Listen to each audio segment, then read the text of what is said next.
Thank you for tuning in to another edition of the Doc Freeman Show. This one right here is a throwback with the brother Notes from East New York.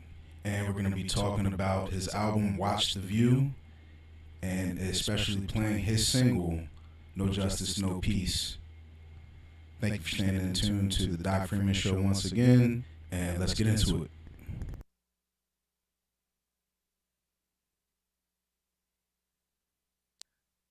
All right, cool. So we're good to go right now. Yep. So, Notes 82, my man. What's going on? First question for you, brother. Can you break down the name Notes 82?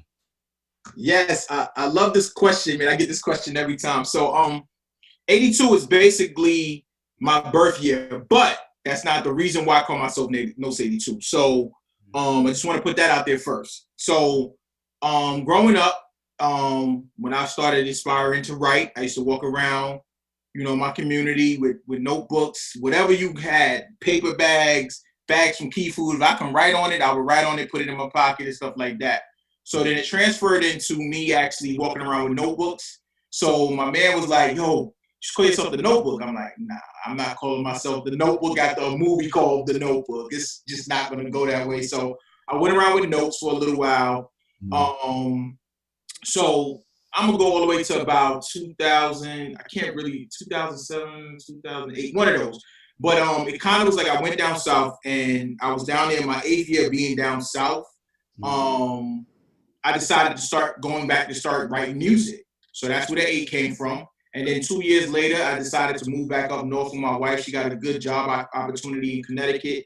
I moved back and started to pursue my career all over again. So the 8 symbolized 8 years of coming back, and then 2 years of actually coming on fully on board.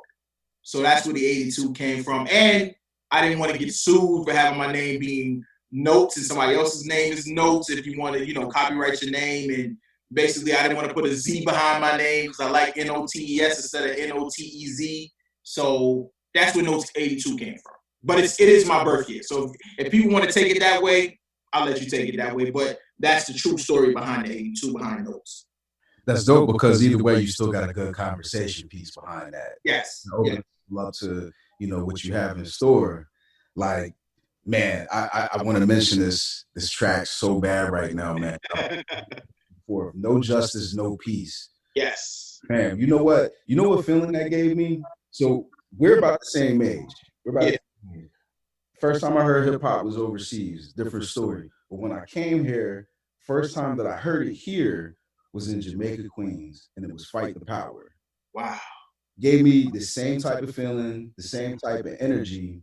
Now, for a kid, like I was probably about 88, I was probably about 7 around then. So around that time, looking at it now, and if a kid's looking and listening to that sound right now, you expect them to take from that? What would you want from them to take from that? I want them to understand that the same thing with Fight the Power back then is the same feeling I want them to have. You understand what I'm saying? Because I think back then we were more raw when it came to expressing our feelings. And now I think it's gotten to the point where, yes, these kids express their feelings, but they don't have an understanding behind why.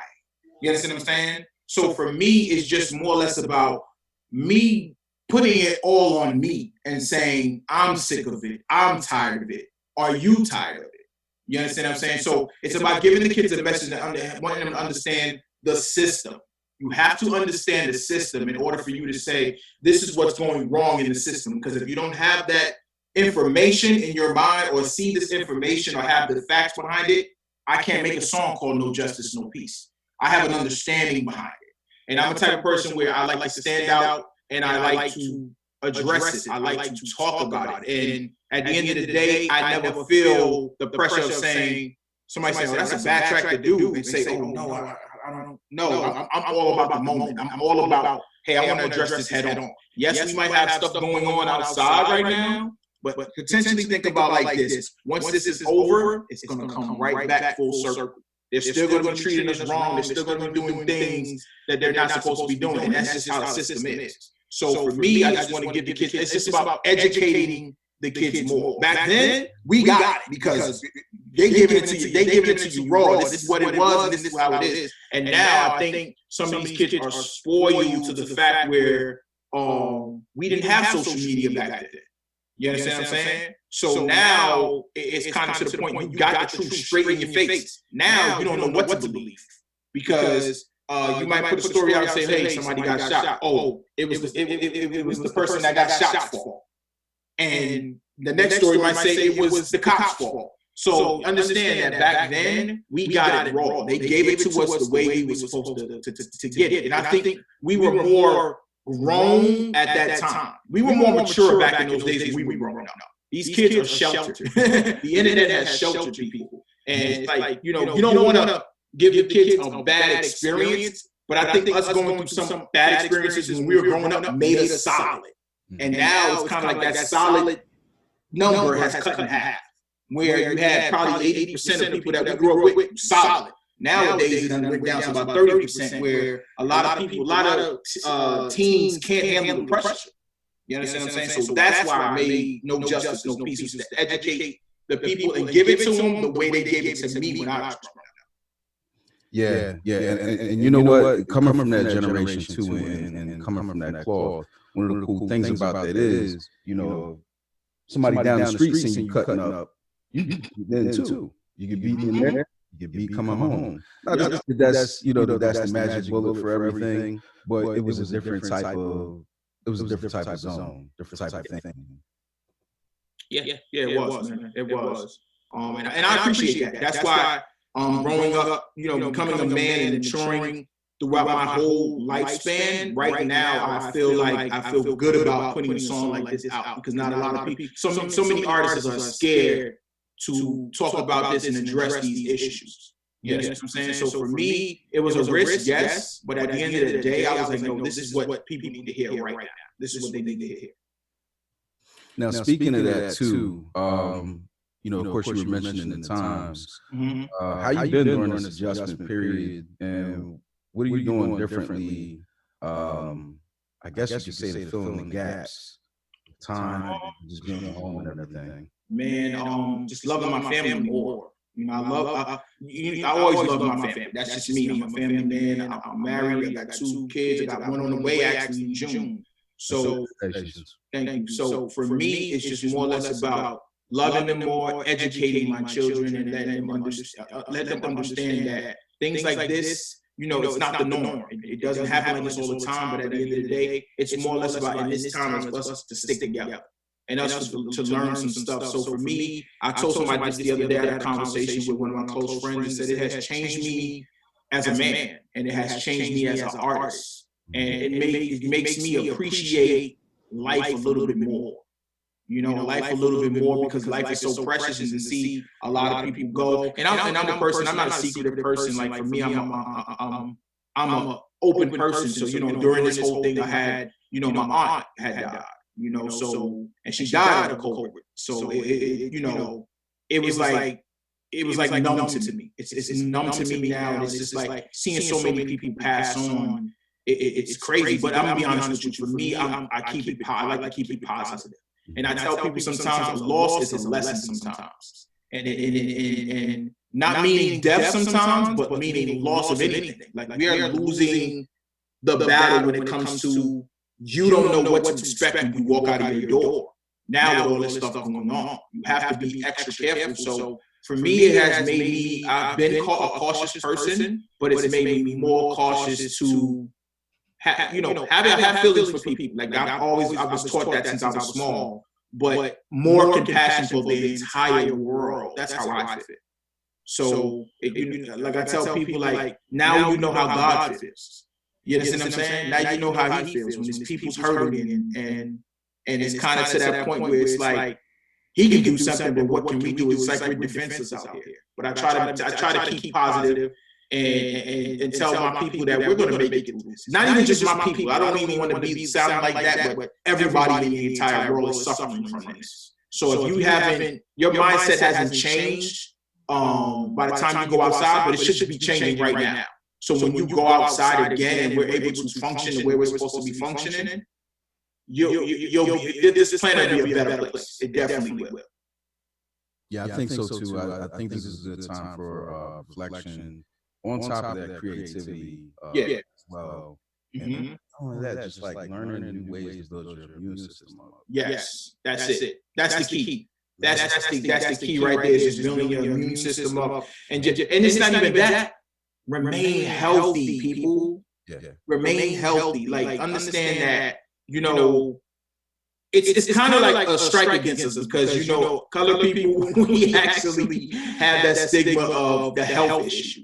But at the end of the day, if you can cut back on a couple of things and kind of get yourself into a kind of routine of eating healthy or doing something healthy or exercising, walking around, doing something that help out in the process of your health. So I'm a big person on the immune system. You have to build it up. You have to make sure. And for me, I'm big on it with the children too. Like people don't understand it's not just about you. You have to make sure your children, because they're more at risk. You got children that are like 3, 4 years old that are young. You understand what I'm saying? So you want to make sure that you keep them healthy too. And my kids, they haven't even been out the house. I mean, they've been out the house in the backyard, but far as into the world, I can't subject them to that right now. I just can't. No, it's a lot of questions that it's just not. I can't even really say that it's not cool to answer right now, but it's just it's not time. Yeah, not time at all. Yeah. I mean, it's crazy, man. It really is, man. And I think I've gotten better with handling how the situation is outside now than when it first started. Because when it first started, it was like, I'm going to go crazy. And I'm like, why? You with your family? You're doing the steps that you're supposed to be doing while you're home. And please, people, stop. If they tell you not to go somewhere, if you don't need to go somewhere, stay in the house. Like, stay in the house. Like, I see a lot of people, like the other day, we had good weather in Connecticut. I think they had good weather in New York. And people was outside barbecuing. I'm like, what are y'all doing? Listen, and this is and people gotta understand. I'm not a big conspiracy theorist. I'm not a theorist. I'm just not like that. You know what I'm saying? Most of the stuff that they talk about, I can believe. Yes, I can. But at the end of the day, it's just follow the instructions. Follow the instructions. You gotta stay inside, and at the end of the day, people gotta understand. We're losing a lot of people in this music industry as well to this. Fred the Godson passed. I mean, same thing with I know a guy, Hattie Rax. He's actually big in the indie circuit, and he didn't pass, but he had it, and he's overcoming it. And he's telling people like, this is not no joke. But whatever you think this is, whatever you think it is, conspiracy, whatever, it's not a joke. So you have to pay attention to the signs and whatever they're telling you. Just do what they're asking you to do. Stay in the house. You got to go out shopping. Okay, that's cool. I don't have a problem. But make sure you got mask on and you're in there and you're abiding to the 6 foot rule. You're abiding to. You know what? There's I actually talked to a medical professional. They told me really not to credit them, but the best way is to actually be 23 or 27 feet. Yeah. There's 6 to 10 feet. I think that's just so that and this is just theory, but so that businesses can start back up, like in certain places, bowling alleys. We don't really need those things right now. We don't at all. And people feel like, those people that feel like that, these are the people that will never, they have never in their life followed instructions. That's what the issue is. And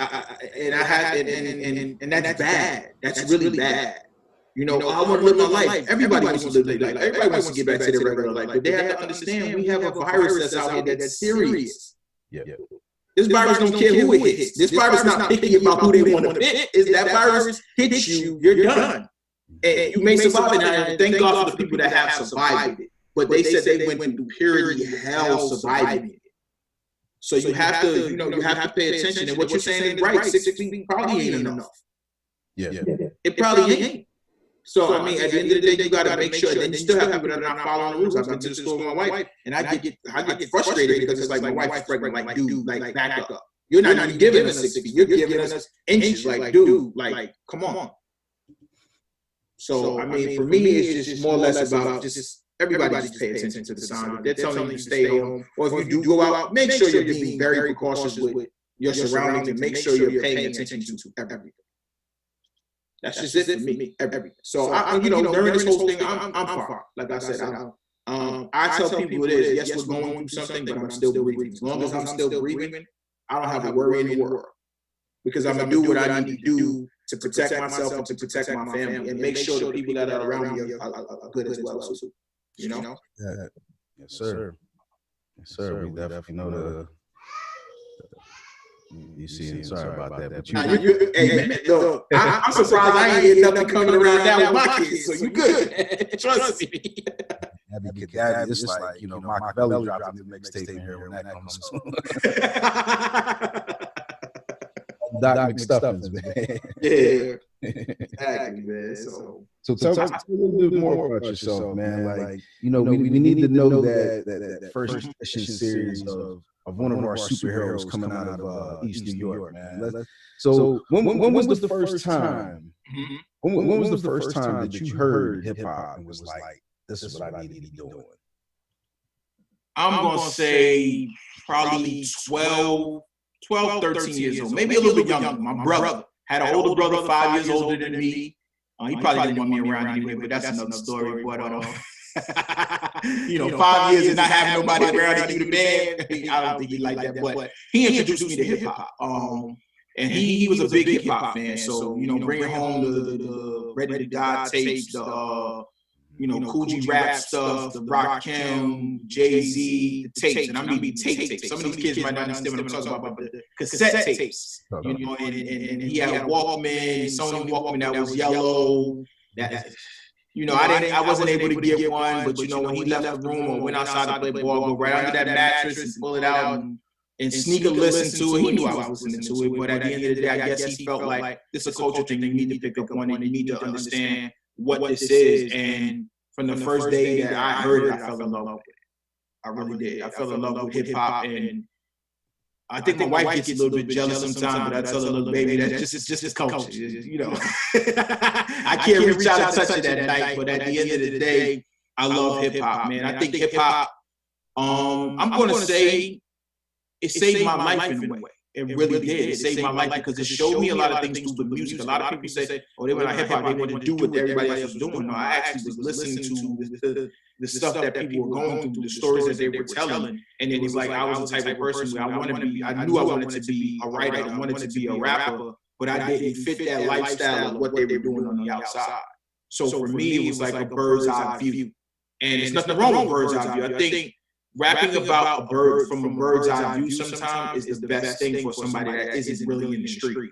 I had friends that were in the street, don't get me wrong, but they were always the ones to say, take my head, go back that way. We want to do this because this is what we want to do. You don't really want to do this. You have something more vital to the world than we do. This is where we're going to be. This is where we're going to be at. And at the end of the day, 5-10 years from now, you're going to be living your life. We probably going to be dead or we're going to be in jail. So at the end of the day, for me, that's what actually inspired me. My brother and friends around me, and just the culture itself was dope to me, man. It just was dope. It's like people that can take words and just paint a picture. Like that was it for me. Just painting pictures for me. And that's what it was for me, man. So shout out to my brother. He was the one that introduced me to hip hop, man. I can't take that credit. I can't. All I can take is that I loved it when he gave it to me, Hey, that handoff is real sometimes, man. It is, man. It definitely is, man. So my first handoff was I think it was Nice and Smooth's first tape. Nice and smooth is fun. Oh man, like hey man, you some of the stuff you name, we probably right around the same age, the same stuff that my brother was bringing home, man. Like it just was crazy, man. Even in New Jack Swing, like that stuff, like that stuff, like that stuff he introduced me to, and I'm sitting find myself laughing in the car sometimes, like Guy and them come on, and I'm sitting there probably bumping and laughing. And my wife at me like, really? I'm like, yo, you gotta blame him. It's him. Because I mean, I didn't get it fully understand it when I was smaller, like, but I loved it. But I understand it now. You know, so that's why I can say I'm in love with hip hop, because hip hop is my everything. It's my getaway. It's my getaway from the world, and I can feel how I want to feel when I do hip hop. I feel like myself. And even though in real life I do too, but it makes me feel like you said, like a superhero from East New York, man. That's how it makes me feel. Yeah, no doubt. So with all that being said, aside from when you punch out, what is it that you do? Are you a gamer? Do you like read? Is it just because I know with just family, especially right now, we got to break stuff up with monotony. You know, we got certain stuff. You know, maybe a puzzle here and there, crossword. What are you getting into these days as far as keeping the monotony broken up? Well, I'm not too much into video games, but my oldest son, he wants to always play me in 2K, and I'm getting busted up in that. I'm getting busted up in that. Just trying to stay on him with making sure he does his homework. Like I told him, I said, this is not time to kind of slack off, because you got to think about it. The system's still watching. I'm not done to that fact. So I told him, get on your homework, do what you got to do, because look, they'll make it their way if you don't do these assignments to leave me back. So I was like, nah, I'm still treated the same way like school. So that's with my oldest, going outside in the backyard, not going nowhere really that much with them, and taking them outside to play basketball. My little one, 3-year-old, kind of getting a tablet with him, kind of making sure he's doing his whole what is this thing called? My wife got ABC Mouth stuff. Yep. Watching. Yep. So kind of get him into that. Play around with him, making sure that he's saying, because sometimes they kind of get mental gets kind of scrambled when you think about them being in the house. Because a kid, my oldest one, he'll stay in the room all day, play games, do his homework, whatever like that, conversations with us. But my young one, he wants to go outside. You know, he's a country baby. So when he was down south, he was outside doing, so he wants to go out and do what he got to do. So it's just a balance. It's just a balance of teaching, love, and even laughter sometimes. Because sometimes you need that. Even showing them some pictures of stuff, when I was young and stuff like that, and showing them a different side. Oh, Daddy, that's me when I was small. Like, nah, that's me. You just look like that's all it is. So it's just all about keeping that togetherness. So when this is over, we were united when before it was, but we'll be united even more. So just giving them all of me. And me, for far as writing, I want to say I write every day. That's just how I am. I tell people this, and people might think I'm crazy. I don't believe in write a block. Like that's how I feel. Because it's always something to talk about. Oh, and people are like, what's this Corona going on here? Okay, that's cool, but I don't have to always talk about Corona. You know what I'm saying? I can always paint you a different picture. So, and really, to be honest with you, man, first week in June, like my baby's supposed to be coming in the middle of June, so I'm trying to get my album all ready. I got an album on the way, watch the view. And just right now, just getting those records mixed and mastered. No Justice, No Peace was one of those records that got mixed and mastered, and I got about 13 joints, and out of 13, I probably got about 6 joints that's mastered already. So it's just all about getting that in, in the fold. But other than that, really, it's more or less just family time, man. Just spending time with them, just making sure I'm available every time. Because where can I go? You don't have to call me on the phone like, Daddy, can I do it? I'm right here in the room, or I'm downstairs, or I'm outside, or so that's all it is, man. It's just all about building those good habits, so we do go back outside, we're stronger as a unit, How's that process been? As far as doing the stuff like mixing and mastering? I know in this generation now, like post like 2000 grand stuff like that, when went all that. It's a little bit easier to do stuff to collaborate that way, but together songs like No Justice, No Peace, you can hear the sonics in there. It takes the amount of time that it needs to get to, and all of your songs gel like that. Like even so when you start at the beginning, like don't sound the same, but the whole vibe sounds the same. Yeah. Like I said, typically we got to be in studio to we can have that conversation, go back and forth. You probably wouldn't be able to hear the audio the same way. Like if we did that this way, we work on a project. Yeah. How many challenges do you see with that? And do you see any suggestions for other creatives out there too? Because there's definitely going to be creators watching, and collaboration I think is at its peak right now. Easier ways to do that. So what's your take on that? So I'll start with me first. So for me, when I go out and do a project, I'm gonna say in this time. I'm gonna be honest with you. Like my project was done probably a week before we actually went into that whole the coronavirus getting serious. So for me, my process was and I don't have my own setup in the studio, so I was lucky enough to get it done, so that way I could send it back to my engineer. But for me, I'm an artist that when we were able to do a lot of stuff within the last 5 to 6 years, I had a lot of music that I just recorded. And I was just like a hound in the studio, and most of those tracks are mastered, and most of them, if I need mastered now, I reach out to my engineer. We still have a good relationship. We still talk on a daily basis. I'll make sure he's good before the music. I don't even care about the music right now. Just want to look, are you good? Is your family good?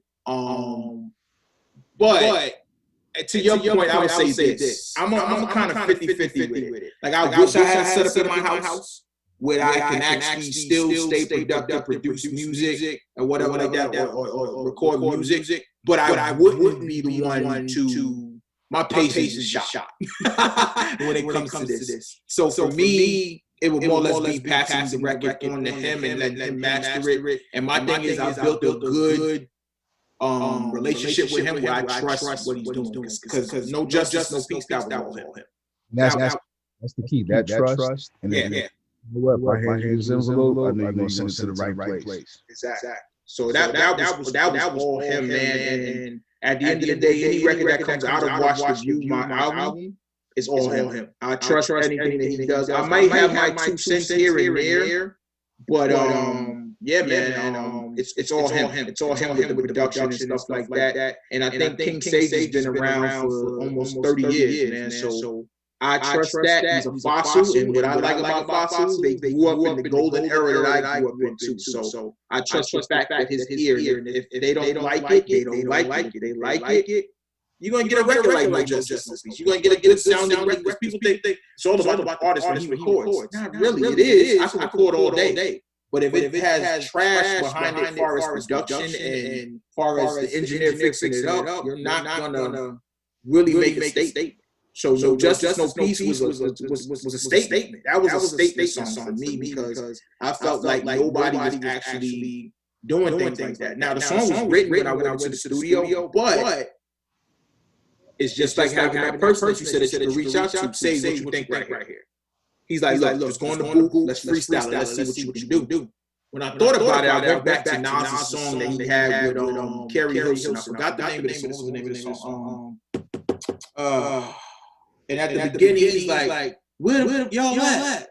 And I was like, yo, that's what I want to do on the hook. I want to give them like a protest feel. I want them to hear me, because it's my voice. Yes, you hear me rhyming, but I want you to hear me as the, I'm not afraid to be the Malcolm X or be the Martin Luther King to lead the march. And that's what I wanted to give the people. Take it off of you and put it all on me. I would love that. Put it all on me, because at the end of the day, I want to be a voice. I want to be the voice of the people. And people understand the voice of the people is somebody that's going to be that voice, that somebody that's not afraid to stand up and say, this is wrong. And you know what? If you don't like it, talk. I'm still going to tell you what's wrong. There it is. So with that being said, man, I want to get into some of your music too, man. We've been talking about this the whole time. People need to hear it. So, if you want to, go ahead and introduce it, and we'll go put it on, and we can take a break. Just mute out, or give them your socials and stuff now. We can rap and come back at a different time if you like. Would you like to do? Yeah, man. You want to go? We can play the song right now. I'll go ahead and introduce it. All right, man. All All right, people. This is No Justice, No Peace, my new single off my Watch the View album that's coming out in June. This is Notes 82. You can catch me on Facebook at Notes 82. You spell it out, NOTESEIGHTYTWO. On Instagram, I'm at Notes 82 underscore, and on Twitter, I am at Notes View 33. No Justice, No Peace. Notes 82. I need y'all to listen real close to this. Pay attention.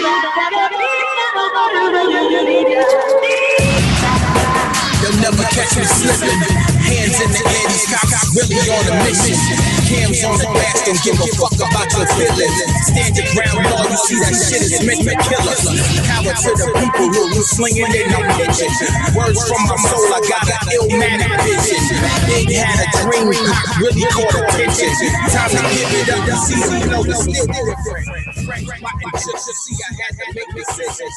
Came from the bottom, look, curve is just my vision. Concrete jungle like nip, I'm on the stage.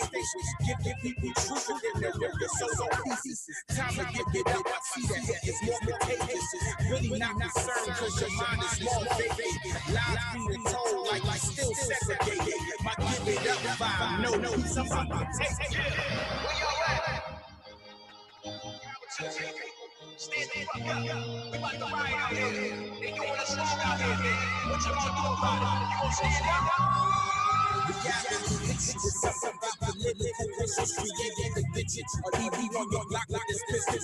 Tear through your dishes. Won't even shed a tear when they miss you. Society's issues. Send us overseas with the misses. It's time for a breakthrough. Time to take the chains on my ankle. The sisters can break free because our people was slavery. This honor can change you. Happy with the gun at your navel. Now he's escaping. All because his mental was nature was sipping his great race. Rather have the mind of an aging. Visions are aching. Seems like your cop is unstable. Bullets is taken. Wonder why there's blood on your table. The family is breaking. Leave you in the coma unstable. They ready to face you. Find out that your brother they hate you. When life is so crazy. We'd rather live our lives in the safety. Nothing can break you unless you want the father to take you. So tell me why we gotta die. Tell me why we gotta cry. Where the fuck y'all at? We need to stand up. What's right out here?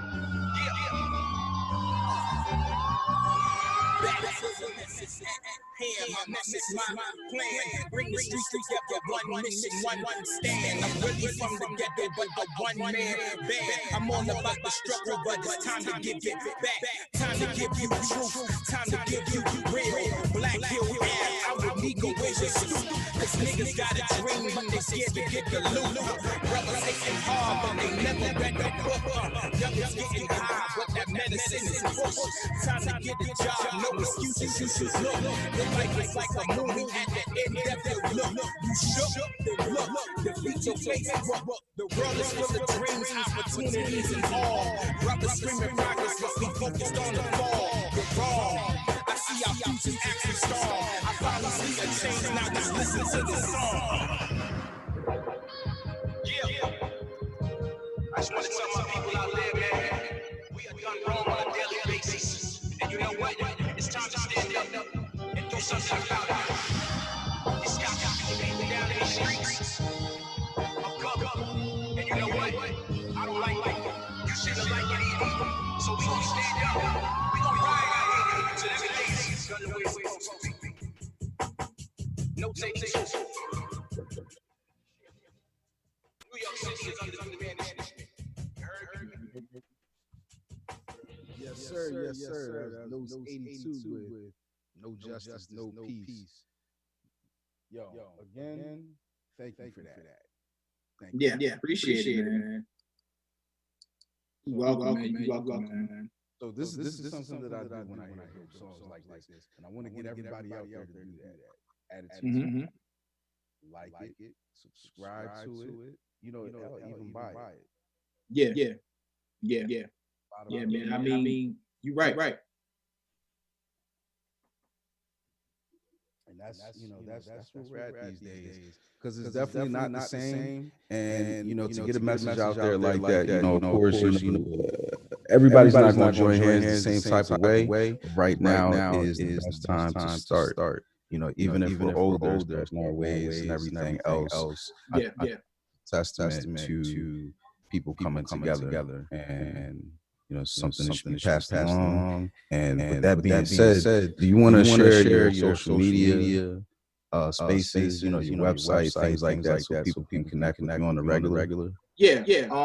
Definitely. I can give you my email first. I like to give that out too. So it's notes NOTESSINCE 1982 at gmail.com if you want to email me for anything, bookings, radio interviews, my social media stuff, Facebook, it's Notes 82, NOTESEIGHTYTWO. My Facebook like page is just Notes, NOTES. My Instagram is Notes 82 _ and my Twitter is Notes View 33.